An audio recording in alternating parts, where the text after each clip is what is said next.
Hi, welcome back to Entertainment Review. I'm your host, Lexi Twitty, and today I will be reviewing the newest addition to the Disney franchise, The Nutcracker in the Four Realms. As you may have seen, there were a crazy amount of advertisements for this movie. Every other YouTube video played one at the start, but does it really live up to the hype? The answer is no. This movie was completely unorganized. There were plots introduced in the story that could be interesting, but they would fail to follow through with them. Let me elaborate on that. The movie starts off in England on Christmas Eve with the main character, Clara, and her family. We find out pretty soon that her mother has passed away, and now all she has left is her father and her other two siblings. Her father pulls out presents to give to the kids that were gifts from their mother. Clara's siblings' gifts don't really matter though, because they don't contribute to the plot at all, and the two children were barely in any scenes. They brought up Clara's family, made it seem like they would have a huge impact, and then only showed them in about the first and last scenes. Anyway, Clara's gift was an egg-shaped capsule with a keyhole. The only problem is, you guessed it, there was no key. Basically, the rest of the movie is just her trying to get the key and figure out what is inside the egg.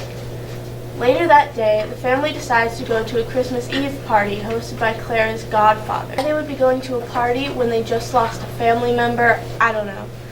When they get to the party, Clara walks around the large house to find her godfather, played by Morgan Freeman. She finds him in his workshop for some reason, instead of being out in the party. Doesn't make any sense. What also doesn't make sense is that Morgan Freeman is the only one in that setting without an English accent. Anyway, to make a long story short, she ends up wandering through her godfather's house in hopes of finding the key to her egg capsule. What she finds instead is a doorway to another world. She walks from inside her godfather's mansion into a snowy forest, also known as the Christmas tree forest. This already makes it seem like The Lion, the Witch, and the Wardrobe, A+ for originality. When she arrives in this magical place with snow falling down all around her, she barely even reacts to it. If I was wandering through a house and found a doorway to a different world, I'd freak out. She was barely even surprised. It is like she experiences jumping into alternate realities every other day. As she walks further into this strange land, she notices a toll bridge and a man standing by it. As we get closer to him, we notice that he is completely frozen.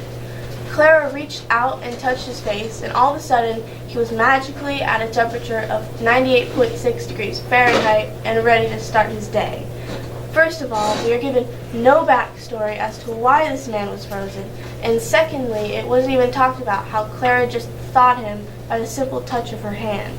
As the story moves on, we meet four new characters: Sugar Plum, Mother Ginger, the King of the Snow Realm, and the King of the Flower Realm, who were the only ones without names.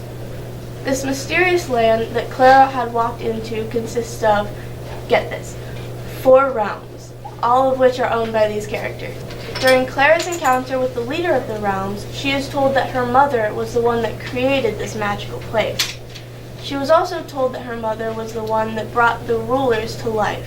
This could have been an interesting backstory, but sadly, they speak nothing of how or why she creates the 4 realms. Now, I'm going to avoid saying any spoilers, though I don't know why you would spend good money to see this movie anyway.